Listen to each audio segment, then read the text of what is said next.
Have you heard? Have you heard? The newest and best Bahamian resource for test preparation for BJCs and BGCSEs. Check us out on Facebook or at anansibahamas.com. Again, check us out on Facebook or at www.anansibahamas.com, where Mr. Ferguson is the COO. There are a lot of resources, especially for Bahamian students. Anansi Learning Technologies. Check us out.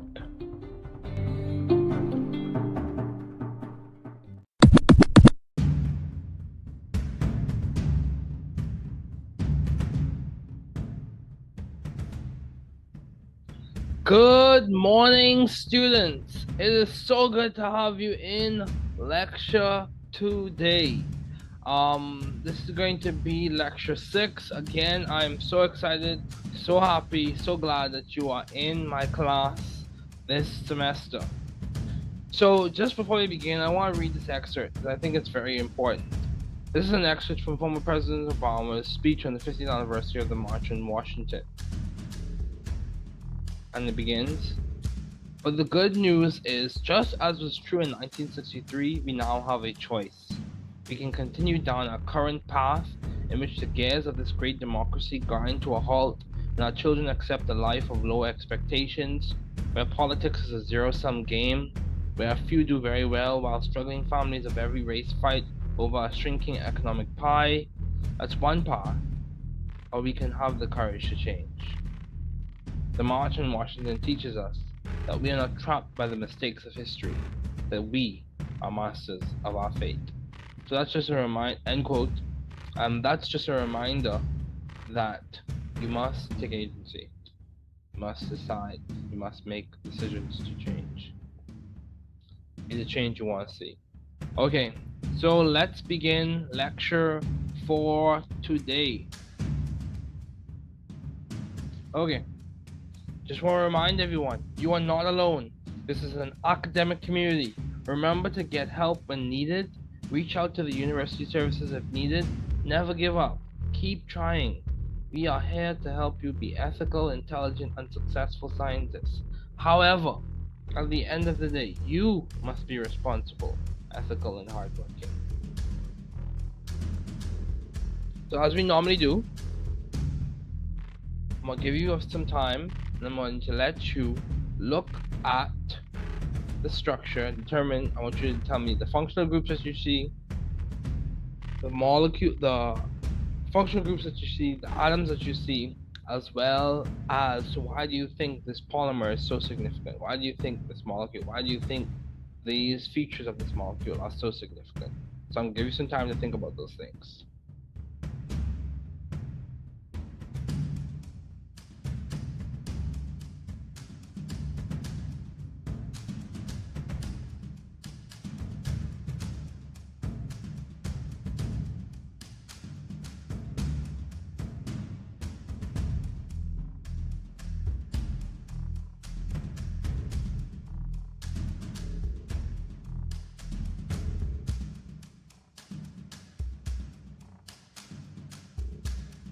Okay, so hopefully you saw that you have a phosphate group, you have an amine group. There are other functionalities that we can look into, but we're not going to discuss those now. We're going to look at the phosphate, you have the amine, you also have the hydroxyl. So just keep those in mind. And then you also have carbon, oxygen, phosphorus, nitrogen, carbon, all of those things. So those are the atoms that you see. Now, why is this important? This is DNA. DNA is a very important polymer in the body, biopolymer in the body. It plays a large role in cell replication. It plays a large role in the transfer of genetic information and expression of genes. And mutations in DNA have effects that are either immediate or downstream, and they are very significant. This is just another detailed view of the DNA, in which you have the different groups, but we're not getting into that, and we're not going to discuss in this class A, B, and C form. But we will note that DNA is very important, and those ones that you see those dotted lines, they represent hydrogen bonds. So a little bit about me. I am someone who values respect, integrity, and excellence, and I'm reminding you of the core values because it's important for you to know. I want you to work hard in my class because I want you to do well. Work hard, work smart. Okay, the goal of this class is to teach the chemistry content in an engaging manner that is relevant to the Bahamian student and digestible for their understanding. The sequence is as follows. Understand the fundamental concept A, practice problems relevant to understanding that concept, learn more nuanced details about that concept, and then practice more complex problems that integrate the details and the fundamental understanding. So what we're going to talk about today is atomic spectroscopy and chemical bonding. We're going to look into line spectra and the Bohr model. We're going to look into electron configurations in the periodic table. In terms of drawing those orbital diagrams, I'll teach you a little bit about that, but we won't spend a lot of time on that. We won't spend any time on that in this lecture, but we'll talk about it next lecture. So I want you to be able to use the periodic table to write abbreviated electron configurations and determine the number of unpaired electrons in an atom.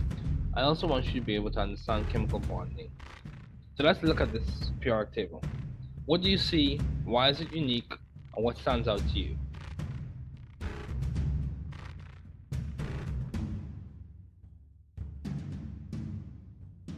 Okay. So if you look at the periodic table, you have different blocks or different regions of it labeled with different letters and also different numbers. We know from our previous discussions that these designations, so the letter designations come from, they designate are based in the angular momentum value. So when L equals 0, we get S. When L equals 1, we get P. When L equals 2, we get D. And when L equals 3, we get F. And then we also know that these values, these numbers in front of them, these integer values are referring to the principal quantum number, or the N value. So that's that. So this is the S block. This is how these things are typically described. This is the S block. This is the P block. And remember, as you look at this, you can see everything has an S. This is the P block. This is the D block. This is the F block. So the alkali metals, alkaline earth metals, groups 3 to group 8, transition metals, and then your lanthanide actinide series. Just keep that in mind. So let's be specific. If you look specifically at hydrogen, helium, lithium, beryllium, boron, carbon, nitrogen, oxygen, fluorine, neon, sodium, magnesium, aluminum, silicon, phosphorus, sulfur, chlorine and argon, potassium, and calcium, the thing that stands out, or the thing that's important for you to know, is that if you look at the electron configurations, you can write the electron configurations of basically every element in the periodic table with this understanding. There are some nuances for some of the transition metals, but we're not going to get into that during this lecture. But we're going to look at the first 20. And if you look at it, so if I look at hydrogen, it's in the S block in the first period. So the period gives us, for that understanding, we know that hydrogen is going to be 1s, and it has 1 electron, and we know that's its atomic number because we're assuming we're writing ground state electron configurations, and so hydrogen is going to be 1s1, and then that same understanding, we're just reading off the periodic table based off the designations that we see. Helium is going to be 1s2 because it has 2 electrons, lithium has 3 electrons, so it'll be 1s2, 2s1, beryllium is 1s2, 2s2, boron is 1s2, 2s2, 2p1. Let me just show you boron, 1s2, 2s2, 2p1.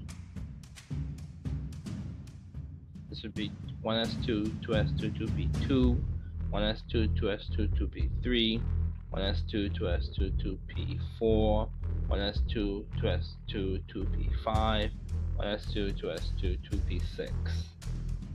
So let's go here. And the abbreviations, or the abbreviated format in which you can write the noble gas and in brackets, and then you can continue writing the electron configuration. So I could say neon 3s1, neon 3s2, neon, because basically it's saying because the thing continues, the electron configuration continues.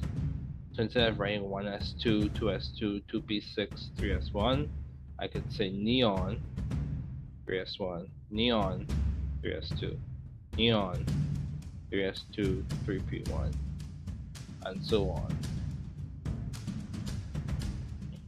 And I'll just continue. Neon 3s2, 3p3 is phosphorus. Neon 3s2, 3p4, sulfur. Neon 3s2, 3p5 is chlorine. And then argon. You can write that. We could say neon 3s2, 3p6, or we could say argon. Then typically we write that neon 3s2, 3p6. And then we'll write potassium as argon 4s1, and calcium is argon 4s2. So as you can see, if you follow along and you just be detailed and meticulous, you can see how the electron configurations, you can write them from the periodic table. So let's draw it back. Let's go back. Because we're going to go back so we can launch further forward. So de Broglie's work is applicable to all matter. All matter of mass m with velocity v would give rise to characteristic wave-like and particle-like properties. Hence we have the wave-particle duality. So lambda is h over mv. De Broglie published his theory, and within a few years, the wave properties of the electron were demonstrated experimentally. So let's keep it going. Atomic spectroscopy. Atomic spectroscopy, as we discussed in last lecture, it gives us an idea of how the wavelength and emission spectra of each atom correspond to the electron transitions between the quantum mechanical orbitals.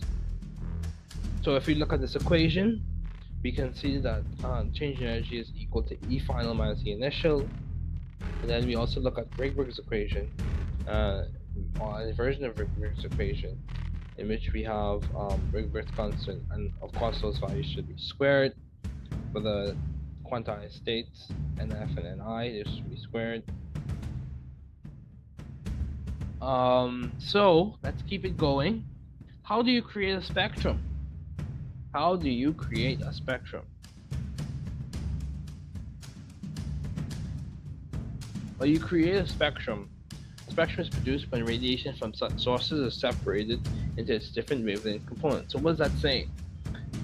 Through the use of a light source, a slit, and a prism, you are able to disperse or result in dispersion of light. You see a continuous spectrum in this instance, and then you also see a discrete spectrum, or a spectrum in which you have discrete wavelengths, specific wavelengths. That's going to be a line spectrum as opposed to a continuous spectrum. So it has specific wavelengths. Just keep in mind, for continuous spectrum, an example of a continuous spectrum would be a rainbow. So an example of a line spectrum would be what we see right here. And then a line spectrum contains radiation of only specific wavelengths. And these spectra are obtained from electrical discharge from sodium or hydrogen or some other element. So what is the Bohr model? Let's be going backwards so we can launch forwards. What is the Bohr model?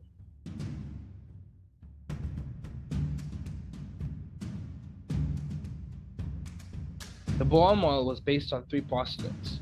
Only orbits of certain radii corresponding to certain definite energies are permitted for the electron in a hydrogen atom. 2.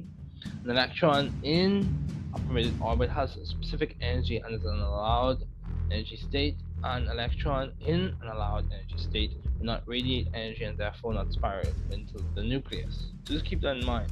It's kind of a classical paradigm though. And then energy is emitted or absorbed by an electron only as the electron changes from one allowed energy state to another.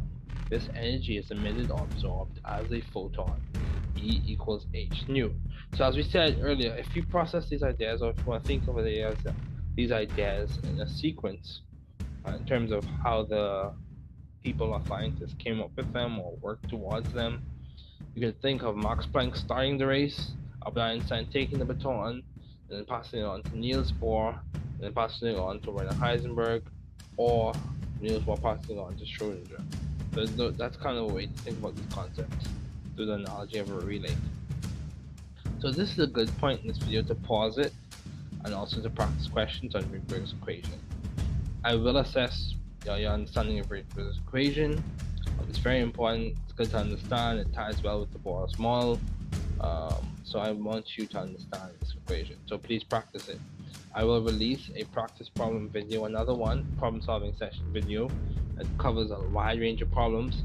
And if you practice that problem, if you practice the homework, the quizzes, as well as work through the videos, you should be in good shape for the exam. Okay, remember my goal is not to overwhelm anyone or frustrate anyone, but my goal is to help you learn the material well. Because at the end of the day, you are responsible to be hardworking, ethical, and responsible. Okay, so the limitations of the Bohr model. The Bohr model has limitations. It only explains the line spectrum of the hydrogen atom well, and it avoids the problem of a negatively charged electron falling into the nucleus. So chemical bonding. What is bonding? Why is it important? What are the types? And what types of elements tend to participate in the different types of bonding? So bonding is a theoretical construct that involves the attraction of the electrons of an atom to the nucleus of another atom. So it's basically saying that bonding is a way we understand how elements come together, how atoms come together, how they combine together. Bonding gives us a good foundation to understand chemical reactivity. Bonding is very important. Bonding typically occurs and it provides, it helps for atoms to become stable. Why is it important? It occurs as a means for elements to share, attract, or distribute electrons in order to become stable. Bonding is important because it provides a foundation for chemical reactivity. The types of bonding are covalent bonding, ionic bonding, dative bonding, or dative bonding. Covalent bonding occurs when atoms share electrons as the means of bonding. So what does that mean? You have your non-melds and your non-melds, and they're sharing electrons. So think about this. Ionic is almost, and this is an analogy. An ionic is almost like you donate an electron, or you have ions coming together. Donate an electron. Covalent bonds, you have sharing of electrons. Dative bonds, you have one atom contributing to the bonding pair. So ionic bonding occurs between metals and non-metals. A classic example of this is with sodium chloride, magnesium chloride, potassium chloride. And what do you see there? You have your metal and you have your non-metal or your halogen coming together to form an ionic compound. This is bonding between ions. This occurs between cations and anions, and the Born-Haber process allows for us to understand this well and see it unfold. Okay. So dative bonding or covalent bonding. This is bonding that occurs as a result of one element donating the entire bonding pair of electrons to form a coordinate covalent bond, coordinate covalent compound. This type typically occurs between elements and molecules or metals and ligands. So let's delve deeper into the material for today. So what are we going to discuss? We're going to discuss Lewis structures. We're going to discuss the octet rule. We're going to discuss briefly electron shell filling. So from 2, 8, 8, 18, 18, 32, and 32. We're going to discuss some exceptions to the octet rule, which typically occur with your incomplete octets with boron and beryllium, and also with your expanded octets from third period beyond. We're going to discuss ionic bonds. We're going to discuss electron configurations of single element ions. We're also going to discuss polyatomic ions, the nomenclature and formal charge. We're also going to discuss resonance structures, how to determine formal charge, covalent bonds, multiple bonds, bond polarity, dipole moments, bond length, bond strength, and bond enthalpy. Like I said, this will be a weighty lecture, so I need you to pause it as much as possible and take notes. So, bonding models. what is a bonding model? Remember I told you a bond is a theoretical construct. So our understanding when we first started off, our understanding of these things was progressive. In some ways, we're still understanding these things better and better and better. But first off, the Lewis model. It's a model that helps us understand and make educated predictions about chemical observations. Now, B, the valence bond theory. It provides a more quantum mechanical treatment of the electron, but it doesn't really address the delocalization of the electrons around the entire molecule. And then you have the molecular orbital theory. So it provides a full quantum mechanical treatment of the molecule and its electrons as a whole. So you have your Lewis model, you have your valence bond theory, and you have your molecular orbital theory. And I'll just throw this in there. The sequence in which you typically learn these concepts are the Lewis model and valence bond theory, and then you also introduce to hybridization, in which you look at the mathematical mixing of orbitals, and then you proceed to molecular orbital theory. That's typically the sequence that is run through. But today we're focusing on the Lewis model. The Lewis model. It is named after Gilbert N. Lewis, and in the Lewis electron dot structures, the valence electrons are represented as dots with a chemical signal to depict molecules. Now, how do I draw a Lewis structure? The first thing you do is you note the total amount of valence electrons in the molecule. Then you place single bonds between each atom. Then you subtract 2 electrons based on the number of bonds added. Then you ensure each atom has an octet. Exceptions are with atoms with expanded octets, with third period and beyond. For example, the sulfur and arsenic. And then we'll discuss this later, but the seal of the deal, if you want to come up with a term, or the icing on the cake, is when you write Lewis structures that minimize charges. That's when you incorporate the idea of formal charges into this. So types of bonds. Bonding theories help us predict the circumstances under which bonds form and also the properties that result in molecules. So as I said earlier, ionic bonds occur between metals and nonmetals, involves the transfer of electrons. Covalent bonds occur between nonmetals and nonmetals, and involves electrons being shared. Metallic bonds involve your sea of electrons. You have electrons being pooled, and that occurs with metals. So, during this segment of the class, as I mentioned earlier, we'll discuss writing electron configurations. The first thing to do, determine the total number of valence electrons, and you get this from your group number. 2. Using the periodic table as a guide with the S block, P block, D block, and F block, which I spoke about earlier in the video, write out the electron configuration. It should read configuration, sorry about that. And then we will typically go as far as up to 4s2. So 1s2, 2s2, 2p6, 3s2, 3p6, 4s2 for calcium. However, I just ruled out a longer version or longer electron configuration for your education purposes. Now, this is very important. Very, very important. When you are breaking a bond, it requires the input of energy. Anything that requires the input of energy, typically it's going to be an endothermic process. It requires energy input. And if you think about it from the stance of a reaction coordinate diagram, you typically result in a product that has a higher potential energy.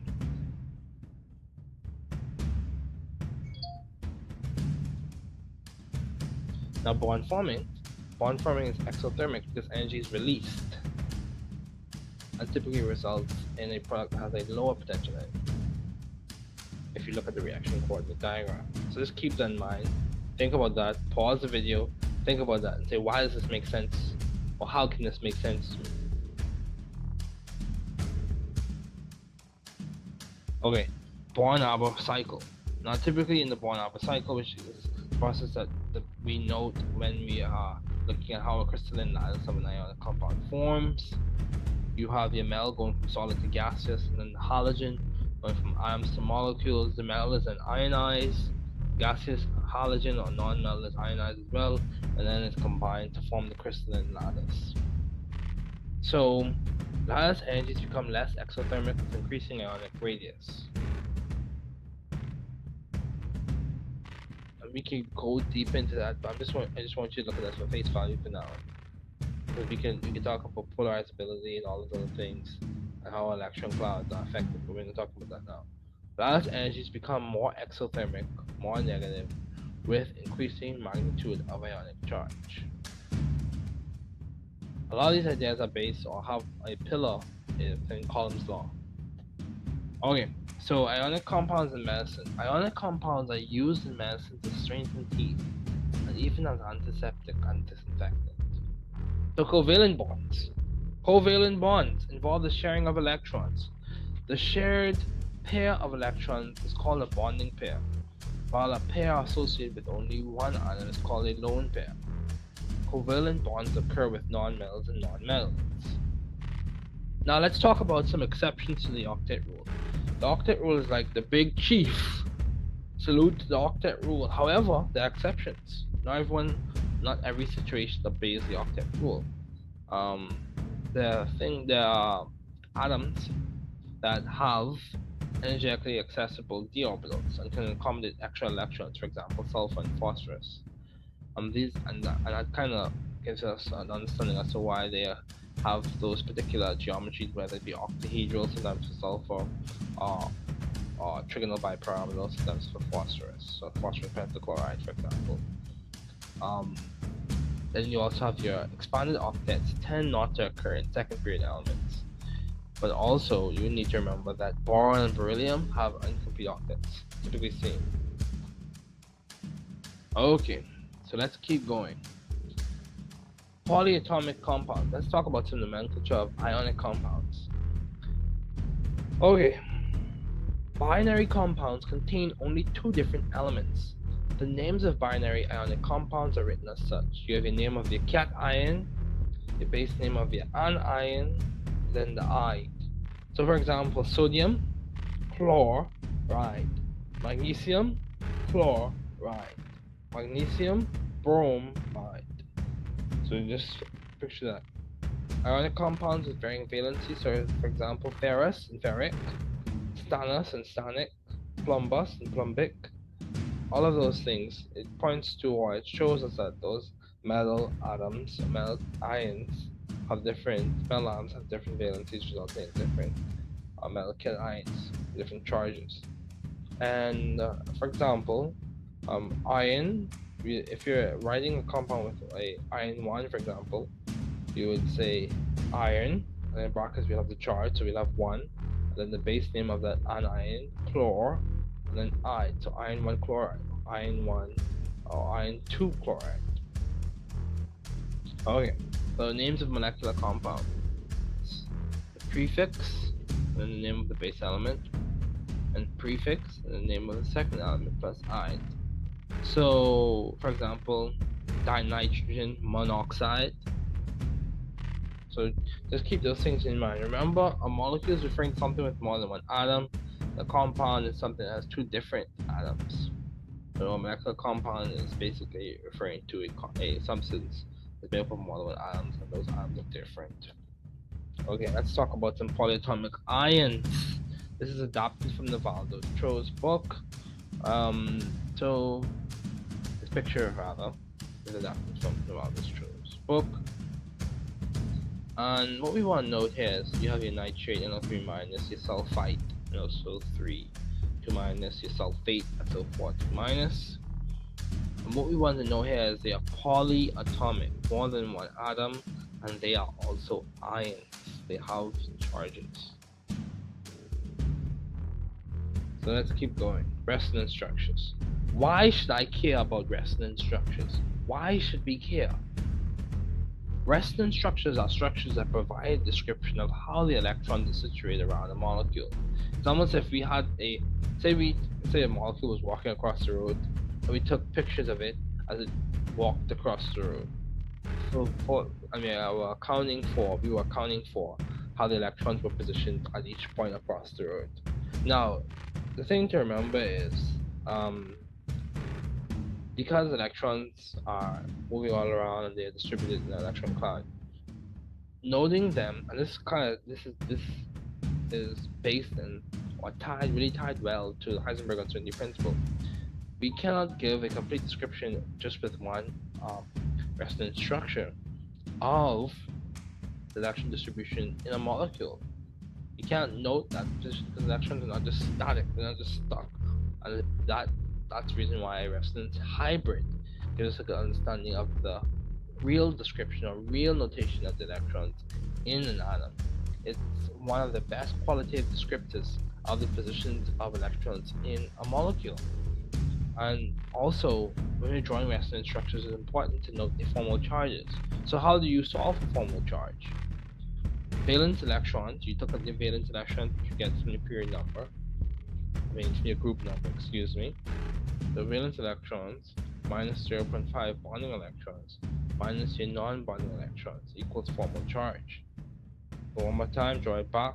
Valence electrons, which you get from your group number, minus 0.5 bonding electrons minus non-bonding electrons. So another way to put this, when you write your Lewis structure, you take your valence electrons minus your bonding electrons minus your non-bonding electrons. So 0.5 bonding electrons, that's going to be your sticks in your Lewis structure. Non-bonding electrons will be your dots. So valence electrons, which you get from your period number, from your group number, and then bonding electrons will be your sticks, non-bonding electrons will be your dots. Best resonance structure follows the octet rule and minimizes formal charge. Let's keep going.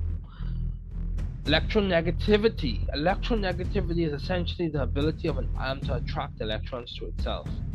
A bond's polarity is determined by the electronegativity difference between two different elements. The greater the electronegativity difference between the atoms, the greater the difference in polarity. And how do we get these electronegativity values? We look at the Linus-Pauling scale, and you can look that up. So percent ionic character basically is your measured dipole moment of the bond over dipole moment if the electron were completely transferred times 100/1. So bond length and bond enthalpy. A bond's length is dependent on the type of bond. The greater the bond order, the shorter the stronger the bond. So for example, a single bond is longer than a double bond, which is longer than a triple bond, and a triple bond is stronger than a double bond, which is stronger than a single bond. It's just giving you an idea of electron density in terms of electron density, electron distribution, and how those things are attracted, the strength of the attraction. That's basically what it's describing. Also, bond enthalpy is associated with bond energy.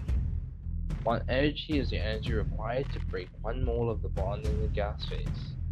Bond enthalpy is the heat energy released or absorbed when bonds form or bonds break, respectively. So we're going to go back and we're going to review the concepts. We've discussed the content for today, and we're going to go back and review these key principles. The Heisenberg uncertainty principle. And what does it say?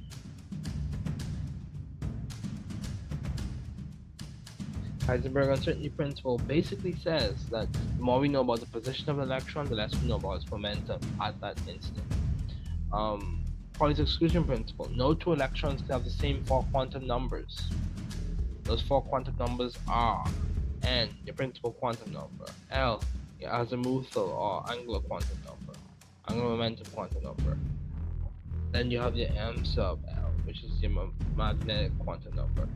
And then you have your M sub S, which is your spin quantum number. None of those four values can be the same for an electron. Talk about the ground state. All these rules are typically referring to electron configurations of the ground state. And then Hund's rule. What is Hund's rule?